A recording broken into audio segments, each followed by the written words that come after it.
Bonjour à toutes, bonjour à tous, on est le 11 novembre 2025, mardi 11 novembre 2025, et je vous souhaite la bienvenue dans le français c'est facile avec Adrien. Alors le 11 novembre en France, c'est une date spéciale, c'est un jour férié. Un jour férié, ça veut dire qu'on ne travaille pas. Évidemment, il y a quand même des Français qui travaillent, comme dans les hôpitaux, ces choses-là, ces métiers indispensables, mais la majorité ne travaille pas. Pourquoi le 11 novembre est un jour férié ? Parce que le 11 novembre 1918, c'était la fin de la Première Guerre mondiale. Le 11 novembre 1918 a été signé un document entre les Allemands et les Français qui signifiait la fin de la Première Guerre mondiale qui avait duré de 1914 à 1918. Ça s'appelle une armistice. Une armistice qui est signée, ça signifie la fin de la guerre. Et cette armistice, elle a été signée dans le nord de Paris, à peu près à 1 heure au nord, dans la forêt de Compiègne, et dans une ville, dans une clairière, qui s'appelle Retonde. Donc c'est en forêt, mais ça appartient à la ville de Retonde. Au début, cet armistice, il a été signé pour 36 jours. Donc ce document était un accord pour arrêter les combats pendant 36 jours. Et en fait, cet armistice a été renouvelé plusieurs fois jusqu'à ce que la paix soit instaurée, jusqu'à l'arrêt total de la Première Guerre mondiale. Cette Première Guerre mondiale, elle a fait 10 millions de morts. 10 millions. C'est 1, et 7 zéros derrière. Donc c'est énorme. Et il y a eu autant de blessés et d'invalides. Donc 10 millions de morts, 10 millions de blessés. Je vais vous parler en quelques minutes de comment était organisée cette guerre.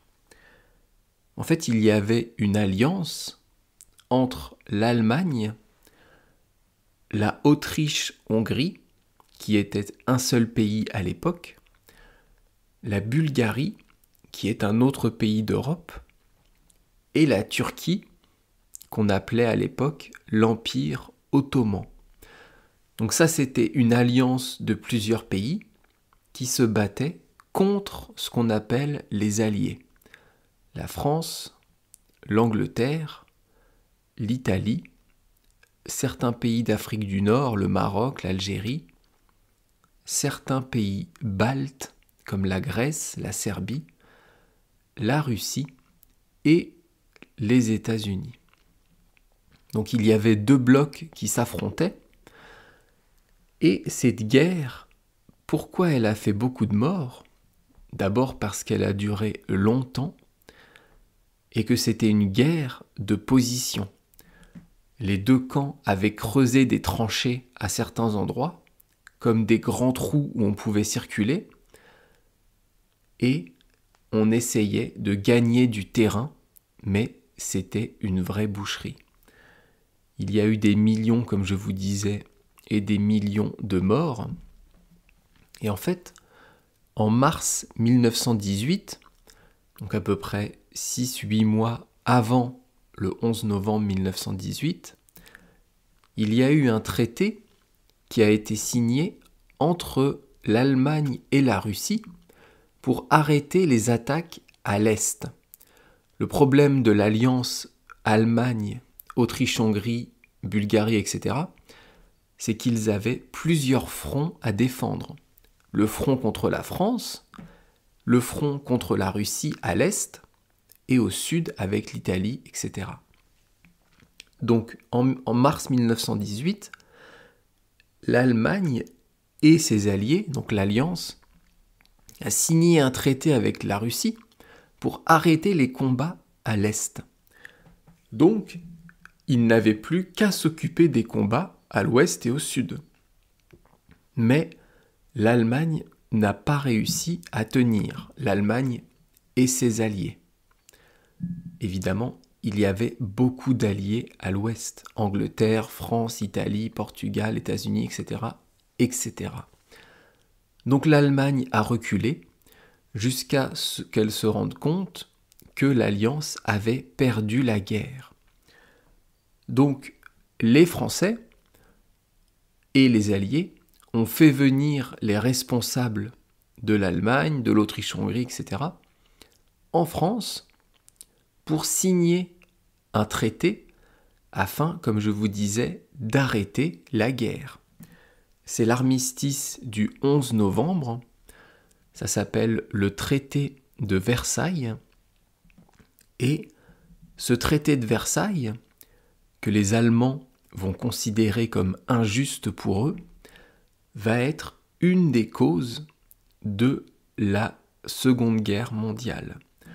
En fait, Hitler, qui à l'époque était jeune, et il s'est fait élire après par le peuple allemand, eh bien Hitler a toujours considéré ce traité de Versailles, cet armistice, comme une honte pour l'Allemagne. D'ailleurs, en 1940, quand Hitler et les Allemands envahissent la France, eh bien Hitler fait signer aux Français, la capitulation de la France dans le même wagon à Rotonde en forêt de Compiègne. Donc en 1918, l'Allemagne a plié, l'Allemagne a perdu et a signé une armistice dans un train dans la forêt de Compiègne. En 1940, quand Hitler a gagné contre la France, eh bien il a fait signer aux Français une capitulation dans ce même wagon qu'on retrouvait en forêt de Compiègne. Donc c'était une revanche pour lui. Parce il considérait le traité de Versailles comme une infamie, comme une injustice. Alors, il y a une différence entre armistice et capitulation. Une armistice, c'est une paix entre deux camps et on va trouver des arrangements, on va trouver des clauses pour maintenir la paix. La capitulation, c'est une défaite.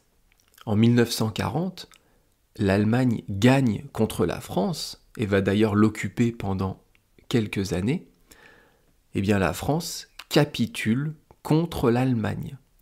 La France admet la défaite contre les Allemands, contre les nazis, à cette époque-là. Donc c'est la petite différence entre capitulation et armistice pour ceux qui sont avancés en français. Excusez-moi, je bois un peu de thé.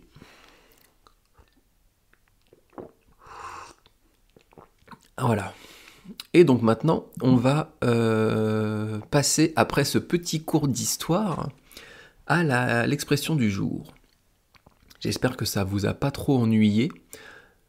Moi, j'aime bien l'histoire, ça m'intéresse de savoir comment les pays ont évolué, comment les choses se sont déroulées. Et comme on est le 11 novembre, j'ai pensé que c'était bien de vous reparler de ça. Alors, l'expression du jour, c'est avoir la langue bien pendue. Avoir la langue bien pendue. Avoir, c'est un verbe, mais ça peut aussi être un auxiliaire. C'est exactement comme le verbe être hier, le mot être, qui peut être un verbe ou un auxiliaire. En français, on a deux auxiliaires, avoir et être. L'auxiliaire, il va servir pour former les temps composés, comme le passé composé par exemple. ici, le verbe avoir, le mot avoir, est utilisé comme un verbe. Avoir la langue bien pendue. Avoir, quand on l'utilise comme un verbe, ça peut vouloir dire beaucoup de choses. Ça peut vouloir dire la possession. Ça peut signifier la possession de quelque chose, que vous possédez, que vous avez quelque chose à vous. Si vous avez une voiture, vous pouvez dire « j'ai une voiture ». Je possède une voiture. Cette voiture est à moi. C'est la même chose. Si vous avez acheté dans votre vie un appartement ou une maison, vous pouvez dire « j'ai une maison ». Pardon. J'ai une maison, je possède une maison, ou cette maison est à moi. Pardon, je me suis embrouillé tout seul. Ensuite, le verbe avoir, il peut être utilisé pour votre état de santé. Si vous dites « j'ai mal aux pieds, j'ai mal à la tête, j'ai mal au ventre », eh bien, vous signifiez, vous exprimez une souffrance. Ça veut dire « je souffre du pied, je souffre de la tête, je souffre du ventre ». Mais on dit plutôt « j'ai mal au ventre, j'ai mal à la tête ». D'ailleurs, si vous rencontrez un ami qui n'a pas l'air d'aller bien, qui est un peu gris, qui a l'air fatigué, vous pouvez lui dire « ça va ? Qu'est-ce que tu as ? » Qu'est-ce que tu as ? Ici, le AAS, c'est le verbe avoir. Et il pourra vous répondre « ça va, ne t'inquiète pas » ou alors « oui, non, pardon, ça va pas, j'ai mal au ventre », peu importe. Donc ça, c'est avoir en tant que verbe. Et en tant qu'auxiliaire, comme je vous disais, il va servir dans les temps composés. Si on prend comme exemple « j'ai mangé du poisson », j'ai mangé, c'est le passé composé du verbe manger. ai, c'est l'auxiliaire avoir, et manger, c'est le participe passé du verbe manger. Donc le passé composé, on le forme avec l'auxiliaire plus participe passé.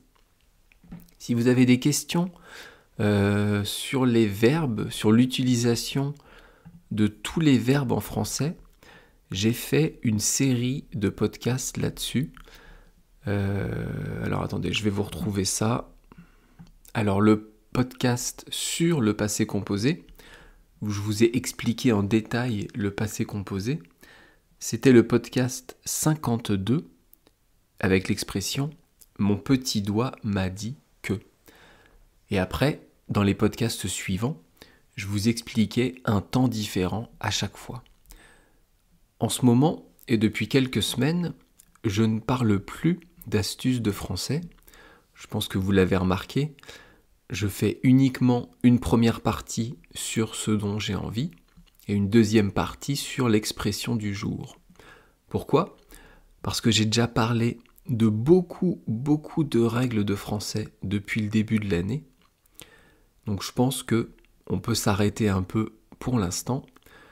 Je pense que le temps que vous compreniez toutes les règles que j'ai abordées, ça va prendre du temps. Donc en ce moment, uniquement introduction sur ce dont j'ai envie, un sujet qui me plaît, et deuxième partie, expression du jour. Où est-ce que j'en étais ? Allez, revenons à nos moutons. Expression du jour, avoir la langue bien pendue. Donc avoir, je viens de vous en parler. La langue, c'est quoi ? Eh bien la langue, c'est l'ensemble de muscles qu'on a dans la bouche et qui permet de parler. Ce qui me permet de parler en ce moment, ce sont mes lèvres, bien sûr, mes muscles du visage, mais surtout ma langue. Et c'est ce qui permet aussi de sentir les goûts, le salé, le sucré, l'acide, l'amer, l'umami. Tous ces goûts-là, on les ressent sur la langue. La langue, c'est le récepteur du goût. D'ailleurs, quand j'ai eu le Covid en 2020, le coronavirus, eh bien, je n'avais plus le goût des aliments et je ne sentais plus rien. Je ne sais pas si vous aussi vous avez eu ça, mais c'est très désagréable. Alors, on revient à l'expression « avoir la langue bien pendue ». Bien ici, ça veut dire beaucoup. Parfois, bien veut dire beaucoup. On pourrait remplacer et dire « avoir la langue qui pend beaucoup » ou « avoir la langue pendue de façon excessive ». On pourrait dire ça aussi. Et pendu, c'est quoi ? C'est le participe passé du verbe pendre. Et pendre, ça peut être deux choses. Pendre, c'est soit quelque chose ou quelqu'un qui est attaché par le haut et qui ne touche pas le sol. Un pendu, une personne pendue, va avoir une corde autour du cou et va être attaché à une potence, ça s'appelle. Un morceau, une construction de bois, et la personne va mourir parce qu'elle ne pourra plus respirer. Ça, c'est pendre quelqu'un par la tête. Donc ça, c'est le premier sens de pendre. Mais pendre, ça peut être aussi quelque chose qui tombe ou qui va vers le bas. Les personnes âgées, souvent, ont les joues qui pendent. Vous savez, la peau des joues qui tombe vers le bas chez les vieux. Ah, c'est atroce. Malheureusement, ça va tous nous arriver un jour. Donc la peau des joues, des vieux peut pendre, des personnes âgées, mais ça peut aussi être un vêtement. Si vous avez une copine qui a une jupe ou une robe qui tombe un peu d'un côté, vous pouvez lui dire « ta jupe pend d'un côté ». Pend ici, c'est le verbe pendre. Ça veut dire qu'un côté de la jupe descend plus que l'autre, tombe plus vers le bas. Ici, dans l'expression, c'est la langue qui pend. C'est la langue qui tombe. C'est comme si elle sortait de la bouche tellement la personne a parlé. La personne qui a la langue bien pendue a tellement parlé qu'elle est fatiguée et c'est comme si elle avait la langue qui sortait de la bouche. Donc cette expression, avoir la langue bien pendue, ça veut dire beaucoup parler. Ça veut dire être bavard. Ça veut dire parler avec facilité, parler avec aisance. Mais il y a aussi un autre petit côté. Il y a un petit côté péjoratif, un petit côté médisant, impertinent, comme une personne qui va critiquer une autre, qui va dire du mal d'une autre. Ceux qui ont la langue bien pendue, ce sont en général les coiffeurs et les coiffeuses. Quand on va chez le coiffeur, eh bien le coiffeur n'arrête pas de parler. En France, en tout cas, c'est comme ça. Les coiffeurs et les coiffeuses ont la réputation de beaucoup parler. Et gna gna ni, et gna gna gna, et Monsieur Martin et Madame Nicole, et gna gna ni, et ils sont en couple, et ils sont séparés, et gna gna ni. Ça parle de ragot, ça parle de potin. Ça, c'est avoir la langue bien pendue.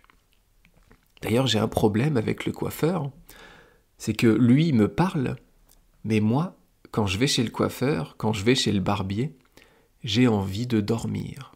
Pourquoi ? C'est le bruit de la tondeuse qui m'endort. Je sais pas si ça vous fait ça à vous aussi. Je sais pas, il y a des bruits, c'est de l'ASMR, il y a des bruits qui endorment.